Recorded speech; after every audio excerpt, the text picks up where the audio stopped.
Alhamdulillahirladzi arsala rasulahu bil huda wa dinil haq liyudhhirahu ala dini kullihi wa kafa billahi syahida. Assalamualaikum warahmatullahi wabarakatuh. Nama saya Bintang Audi Saputra, NIM 020, Filsafat Hukum kelas A. Sebagaimana mestinya bahwasanya tugas akhir dari mata kuliah Filsafat Hukum ini mempresentasikan dan membuat video berupa 4 video yang mana itu akan diuploadkan. Maka dari itu izinkan saya mempresentasikan tugas akhir saya di pelajaran filsafat hukum ini.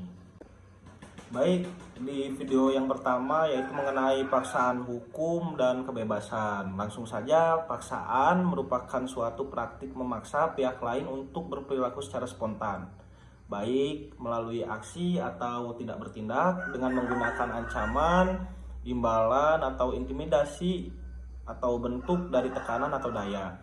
Dalam hukum, pemaksaan dikodifikasikan sebagai kejahatan paksaan.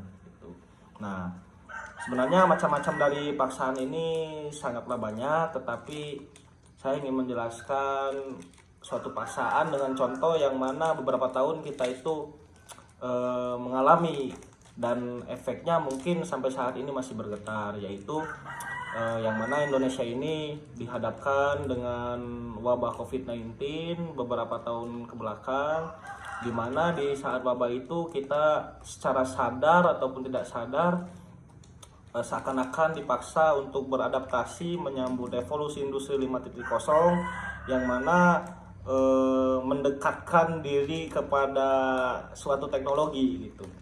Jadi di keseharian masyarakat Indonesia yang tidak bisa lepas dengan alat teknologinya, yang mana itu karena bentuknya kebijakan ya pasti ada campur tangan hukum yang mengatur di dalamnya.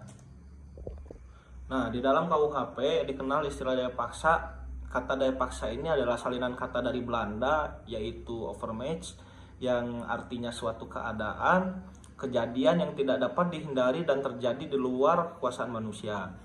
Menurut Mulyanto adalah sebagai kekuatan atau daya paksa yang lebih besar.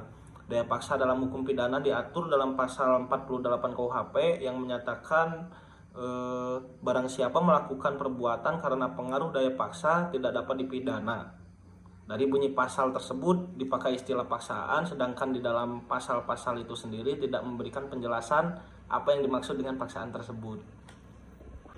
Bebas atau kebebasan itu memiliki pengertian tiadanya penghalang atau pembatas, paksaan atau halangan, beban atau kewajiban.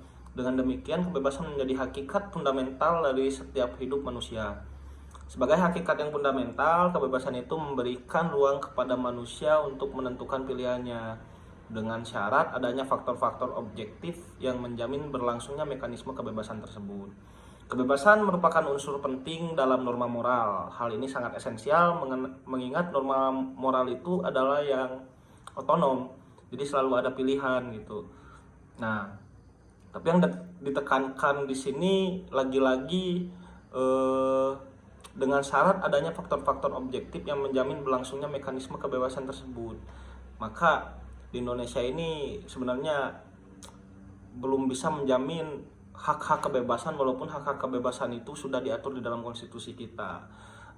Ada banyak kebebasan beragama, kebebasan menyuarakan aspirasi di muka umum, itu diatur sebenarnya di dalam konstitusi kita. Tetapi nyatanya sangat banyak yang katanya konstitusi ini melindungi hak-hak kita tapi malah mencekam kita, seperti yang dialami oleh Ferry Kombo, Presma dari Universitas Cendrawasih, yang dari aksi berujung makar, berujung teralis bersih gitu kan. Itu juga harus diperhatikan. Ya, kalau misalkan sudah diatur tapi masih terjadi tidak maksimal, berarti yang salah itu adalah penegakannya gitu. Seperangkat negara, baik itu eksekutif, legislatif, dan yang lain sebagainya, termasuk kita sebagai rakyatnya, itu mempunyai fungsi untuk memajukan negara. Nah, sifat dari hukum sendiri sama-sama kita belajar di semester bawah bahwasanya emang menjadi sifatnya yaitu mengikat dan memaksa.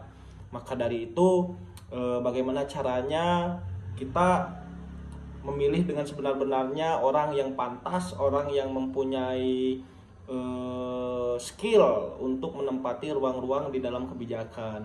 Nah, tidak ada sebenarnya yang dipaksa oleh negara, karena apapun itu produk legislatif pun dalam menciptakan kebijakan itu masih bisa ditempuh apabila sewenang-wenang. Makanya yang perlu kita perbaiki yaitu sistemnya gitu, penegakannya.